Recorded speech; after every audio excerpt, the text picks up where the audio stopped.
Ko'k kitni bilasizlar, eng katta maxluqot hisoblanadi. Uzunligi 33 metr, og'irligi 150 dan 170 tonnagacha bo'ladi. Yuragini og'irligini o'zi 600 kilo ekan. Tilining og'irligi 2 tonna. Tomirlari shu qadar kattaki inson yursa bo'ladi.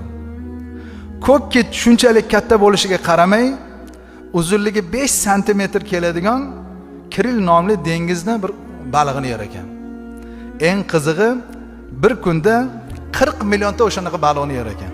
Bu 3,5 tonna degani ekan. Sizga savol. Nechta kit bor ekan? Shuni ham sanab chiqishibdi bu olimlar. Hozir tepadan kosmosdan ko'rib ham biladi-da soni. 5000 dan 12000 tagacha ko'k kit bor ekan. Men hali baliq turlarini aytganim yo'q, bitta kit misolasida aytyapman. Eng qizig'i bular 50 yil yashar ekan. Kuniga 3,5 tonna baliq yeydi, soni 12000 ta, 50 mingga ko'paytiring. Kim rizq beryapti bunga?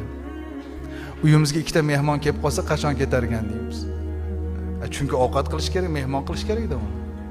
Alloh taolo Razzoq, Alloh taolo shunday qodir zot. Demak bilingki, Alloh taolo suvda ana shundoq o'zining qudrat ilohiyalarini yaratib qo'ygan.